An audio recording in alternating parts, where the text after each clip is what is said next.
जयपुर से breaking news आपको बताते हैं। गृह मंत्री अमित शाह आज जयपुर के दौरे पर आ रहे हैं और इस दौरान दादिया में सहकार सम्मेलन में शिरकत करेंगे। लंच पर सत्ता और संगठन के काम की चर्चा होना है। सीएम भजन लाल ने तैयारियों का जायजा लिया है। बड़ी खबर आपको बता रहे हैं, राजधानी जयपुर से आज पिंक सिटी का दौरे पर है गृह मंत्री अमित शाह। दादिया में सहकार सम्मेलन में शिरकत करेंगे। सत्ता और संगठन को लेकर बातचीत की जाएगी और तैयारियों का जायजा खुद मुख्यमंत्री भजन लाल शर्मा ने लिया है। महत्वपूर्ण है कि सहकार सम्मेलन एक आयोजित किया गया है और इसमें यहाँ पर अमित शाह की मौजूदगी रहेगी। बहुत महत्वपूर्ण होगा देखना कि यहाँ से क्या निर्देश देते हैं। खासतौर पर कई दिनों से तैयारियां लगातार बीजेपी संगठन हो या फिर सरकार हो चल रही हैं और जो अंतिम रूप दिया जा रहा था तैयारियों का उसकी भी समीक्षा करते हुए मुख्यमंत्री नजर आए हैं। साथ ही आपको बता दें कि आज कई सारी सौगात भी गृह मंत्री अमित शाह के तरफ से दी जाएगी। जैसे पुलिस के 100 नए वाहनों का फ्लैग ऑफ सेरेमनी है जिसमें शिरकत करेंगे। प्रदर्शनी का निरीक्षण और कुल 40 स्टॉल लगाए गए हैं। 24 अन्य भंडारण गोदाम का वर्चुअल लोकार्पण होगा। 64 मिलेट्स आउटलेट्स का वर्चुअल लोकार्पण भी आज किया जाएगा। गोपाल क्रेडिट कार्ड योजना के तहत ऋण वितरण किया जाएगा। 1400 लाभार्थियों को 12 करोड़ ऋण वितरण होगा।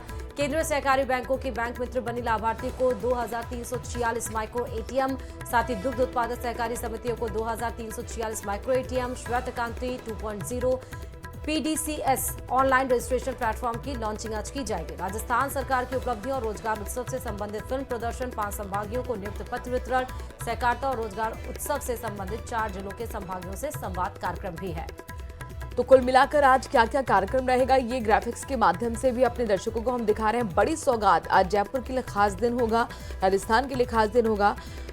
एक सहकारिता उत्सव का भी आयोजन किया गया है बड़े लेवल पर, जिसमें बड़ी संख्या में युवाओं को नौकरी पत्र भी, नियुक्ति पत्र भी बांटते हुए गृह मंत्री अमित शाह नजर आने वाले हैं। दादिया गांव में ये सहकारिता उत्सव कार्यक्रम का आयोजन किया जा रहा है। इसके साथ साथ विभिन्न योजनाओं के लाभार्थियों को प्रमाण पत्र और चेक भी बांटेंगे गृह मंत्री अमित शाह। युवाओं को नियुक्ति पत्र भी बांटा जाएगा। मिनट टू मिनट कार्यक्रम की अगर हम बात करें तो 12:30 बजे के लगभग बताया जा रहा है कि गृह विभाग द्वारा पुलिस के 100 नए वाहनों का फ्लैग ऑफ सेरेमनी रखा गया है और इसके बाद कुल मिलाकर 40 स्टॉल हैं जिनकी प्रदर्शनी का निरीक्षण भी अमित शाह करते हुए नजर आने वाले हैं। पुस्तक विमोचन, पंडित दीनदयाल उपाध्याय गरीबी मुक्त ग्राम अभियान के तहत सफलता की कहानियों का संकलन, वंदे गंगा जल संरक्षण अभियान के तहत सफलता की कहानियों का संकलन, तो तमाम वो आज सौगात गृह मंत्री अमित शाह के द्वारा आज जयपुर की जनता को दिया जाएगा।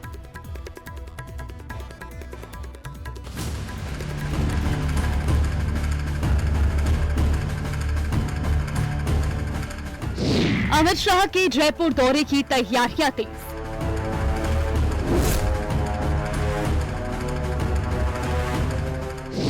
सत्ता और संगठन पूरी ताकत से जुटे।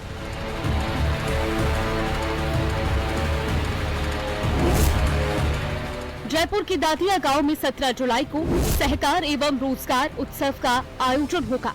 ये कार्यक्रम अंतर्राष्ट्रीय सहकारिता वर्ष के तहत आयोजित किया जा रहा है, जिसमें मुख्य अतिथि के तौर पर केंद्रीय गृह एवं सहकारिता मंत्री अमित शाह शिरकत करेंगे। सीएम भजन लाल भी इस कार्यक्रम का हिस्सा बनेंगे। केंद्रीय मंत्री अमित शाह जयपुर दौरे के ऊपर रहने वाले हैं। रिंग रोड स्थित ये जो दादिया गांव है पूरी तरीके से तैयार हो चुका है। तस्वीरें आप देख सकते हैं कि कल केंद्रीय मंत्री अमित शाह यहां पर सहकार जो सम्मेलन है उसका शुभारंभ करेंगे। साथ ही साथ जो रोजगार जो उत्सव है, रोजगार मेला है, उसके तहत हजारों युवाओं को कहा जा सकता है कि नियुक्ति जो पत्र है वो सौंपे जाएंगे। इसके लिए जो भव्य जो है यहाँ पर पंडाल जो लगाया गया है, करीब 1 लाख से जो ज्यादा लोग हैं उन्हें इस कार्यक्रम में जुटाने का जो है वो उद्देश्य रखा गया है। दौरे से पहले मंगलवार देर रात मुख्यमंत्री भजन लाल शर्मा और भारतीय जनता पार्टी के प्रदेश अध्यक्ष मदन राठौर ने सीएम निवास पर बैठक कर तैयारियों की समीक्षा की। बैठक में आयोजन स्थल की व्यवस्थाओं, आमंत्रित कार्यकर्ताओं की भागीदारी सुनिश्चित करने और कार्यक्रम की रूपरेखा पर विस्तार से चर्चा की गई। इससे पहले मदन राठौर इस दौरान मुख्यमंत्री भजनलाल शर्मा, बीजेपी के जो प्रदेश अध्यक्ष मदन राठौड़ सहित कहा जा सकता है कि भजनलाल कैबिनेट और बीजेपी के तमाम जो पदाधिकारी हैं, कार्यकर्ता है, वो यहाँ पर इस कार्यक्रम में यहाँ पर मौजूद रहने वाले हैं। कहा जा सकता है कि मौसम को देखते हुए यहाँ पर जो पंडाल है वो विशेष तरीके का यहाँ पर जो लगाया गया है। आप यहाँ पर अभी देख सकते हैं कि जो तमाम तरीके की यहाँ पर जो तैयारियां हैं वो यहाँ पर की जा रही है। इस दौरान जो केंद्रीय मंत्री अमित शाह यहाँ पर जो प्रदर्शनी है उसका भी अवलोकन करेंगे। अमित शाह के दौरे को लेकर प्रशासन भी सक्रिय है। Jaipur police commissioner Biju George Joseph ने आयोजन स्थल का निरीक्षण किया और सुरक्षा व्यवस्थाओं की समीक्षा की। कार्यक्रम स्थल पर help desk, control room, dock box, पेयजल, पार्किंग, मेडिकल सुविधा, लाइटनिंग, साइन बोर्ड और बैठने की व्यवस्था को दुरुस्त किया जा रहा है। दोपहर 12:05 पर जयपुर हवाई अड्डे पर पहुंचेंगे अमित शाह। इसके बाद 12:20 पर हेलीकॉप्टर से दादिया हेलीपैड पर पहुंचेंगे अमित शाह। 12:25 से 2:25 तक सहकार और रोजगार उत्सव में मौजूद रहेंगे। इसके बाद दोपहर 3:20 पर जयपुर एयरपोर्ट से दिल्ली के लिए उड़ान भरेंगे अमित शाह। केंद्रीय गृह एवं सहकारिता मंत्री अमित शाह का ये दौरा राजस्थान में सहकारिता को बढ़ावा देने और बीजेपी संगठन को मजबूत करने के लिए भी महत्वपूर्ण माना जा रहा है। संयुक्त राष्ट्र महासभा द्वारा 2025 को अंतर्राष्ट्रीय सहकारिता वर्ष घोषित किए जाने के मद्देनजर ये सम्मेलन आयोजित किया जा रहा है। ये सहकारिता आंदोलन के लिए भी एक ऐतिहासिक कार्यक्रम बताया जा रहा है। जयपुर से न्यूज़ 18 राजस्थान के लिए रोशन शर्मा की रिपोर्ट।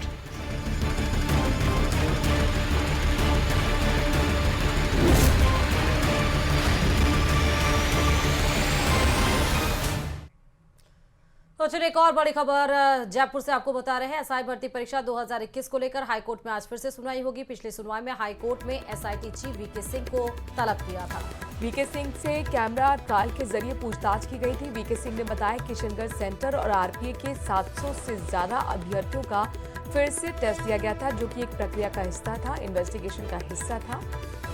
तो ये बड़ी खबर अपने दर्शकों को बता रहे हैं। लगातार इस मामले में हाईकोर्ट सुनवाई कर रहा है। सरकार अपना पहले ही पक्ष क्लियर कर चुकी है। चयनित अभ्यर्थियों के वकील भी अपनी दलीलें रख चुके हैं। वीके सिंह, जिनको तलब किया गया था हाईकोर्ट की तरफ से, उन्होंने भी कई अहम सवालों का जवाब कोर्ट में कैमरे के सामने दिया है और आज भी सुनवाई जारी रहेगी। महत्वपूर्ण होगा देखना कोर्ट का रुख इस मामले में क्या रहेगा। जानकारी मिल रही है कि आज कोर्ट अपना फैसला सुना सकता है।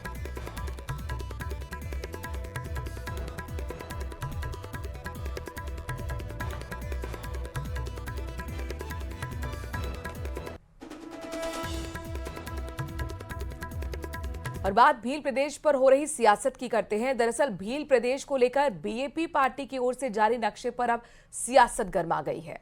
बीजेपी ने जहां इस मामले को लेकर तीखी प्रतिक्रिया जाहिर की, तो वहीं बीजेपी प्रदेशाध्यक्ष ने इसे राजनीति चमकाने का हथकंडा भी बताया है।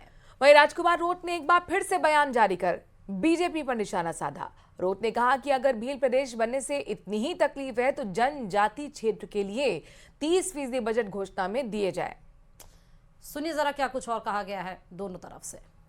देखिए, ये जो जातिगत आधार पर कोई भी मांग करता है ये ठीक नहीं। समग्र समाज के हितों को ध्यान में रख करके कोई मांग होनी चाहिए। कभी भी इस प्रकार की एक वर्ग विशेष के लिए, जाति विशेष के लिए इस प्रकार की कोई जैसे किसी क्षेत्र को तोड़ना, विघटन करना, ये विघटनकारी शक्तियां ही मानी जाती है। ठीक बात नहीं, संभव ही नहीं है। कई बार देखा गया इस प्रकार की मांग कईयों ने की है, तो ये संभव नहीं है। 4 स्टेट्स को तोड़कर नया स्टेट राजस्थान में किसी कोई कल्पना करे, कल्पना कोई भी कर सकता है। अब वो सपने देखने में क्या दिक्कत है? देखता है, आता है, सपना देख ले, वो सपने ही है, ऐसा संभव नहीं है। मटेरियल देने का जो प्रयास किया गया है भाजपा के बड़े लीडरों के द्वारा, ये इसलिए किया गया है कि राजस्थान के अंदर वर्तमान में सरकार बैकफुट पे है। मध्य प्रदेश के अंदर आदिवासियों के साथ अत्याचार रात दिन सरकार कर रही है। साथ ही गुजरात के अंदर भी यही स्थिति बनी हुई है। राजस्थान के अंदर सरकार भूमाफियों के अंडर में है। राजस्थान के अंदर सरकार पेपर लीक वाले मामले में फेल हो रही है, किसी प्रकार का जवाब नहीं दे पा रही है। भ्रष्टाचार के आरोप आए दिन सरकार पे लगते जा रहे हैं। तो सरकार को लगा कि बिल प्रदेश वाला जो मुद्दा आया है उस मुद्दे पे पूर्वी राजस्थान हो, पश्चिमी राजस्थान हो, शेखावटी हो, मेवाड़ हो, मारवाड़ हो, उस इलाके के हमारे भाइयों को मतलब मोड़ने का काम किया है कि आपका गौरवशाली राजस्थान तोड़ने का काम कर रहे हैं। प्रदेश में स्मार्ट मीटर योजना को लेकर इन दिनों काफी ज्यादा हंगामा मचा हुआ है। जिस योजना को बिजली वितरण में पारदर्शिता लाने, बिजली चोरी रोकने, उपभोक्ताओं को अपनी खपत पर बेहतर नियंत्रण देने के उद्देश्य शुरू किया गया था, लेकिन अब राजनीतिक और जन विरोध का सामना कर रही है।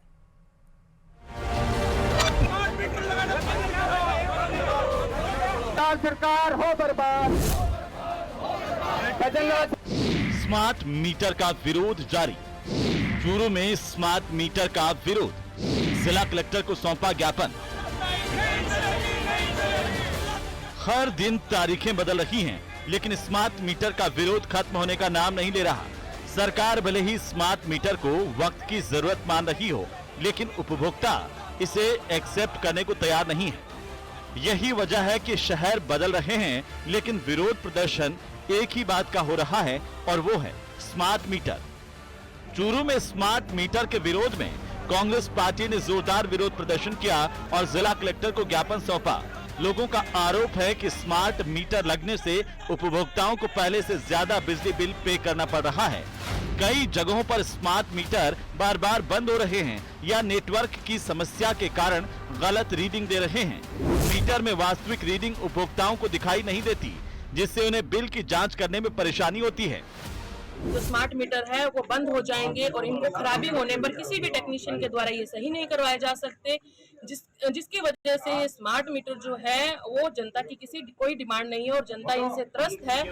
तो मांग की जा रही है कि स्मार्ट मीटरों को लगने से रोका जाए, साथ ही पहले से लगाए गए स्मार्ट मीटरों की निष्पक्ष जांच की जाए। चूरू ही नहीं, विरोध प्रदर्शन का दौर सीकर में भी देखने को मिला, जहां कांग्रेस ने रैली निकालकर स्मार्ट मीटर का विरोध किया। कांग्रेस के कार्यकर्ताओं ने शहर के मुख्य मार्गों से रैली निकाली और उपखंड अधिकारी को ज्ञापन सौंपा। कांग्रेस विधायक का यह आरोप है कि सरकार स्मार्ट मीटर के नाम पर जनता को लूटने का काम कर रही है। मीटर लगाने के बाद सब्सिडी खत्म कर दी जाएगी और जनता पर आर्थिक भार पड़ेगा।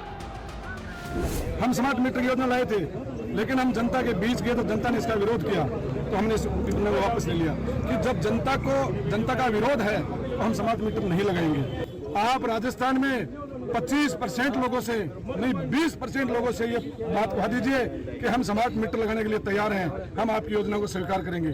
जनता पूरी खिलाफ है, हम खिलाफ हैं, आप खिलाफ थे।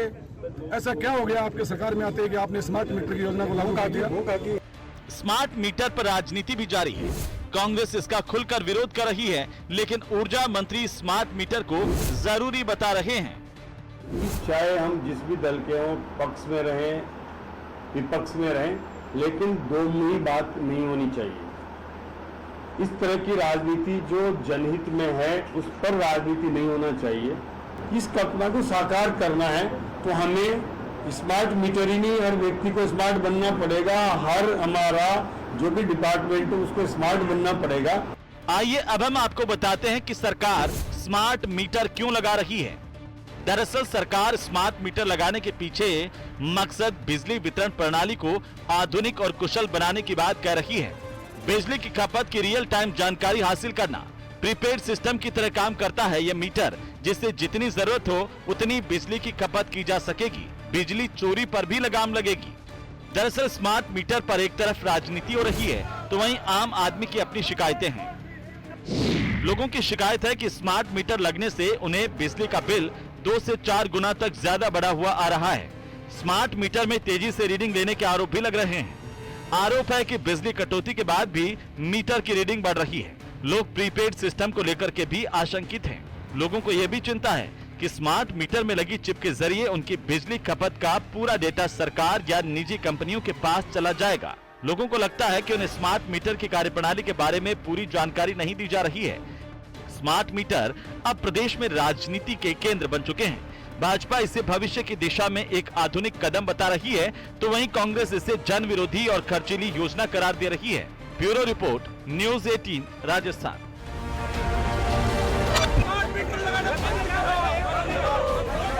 सरकार हो बर्बाद।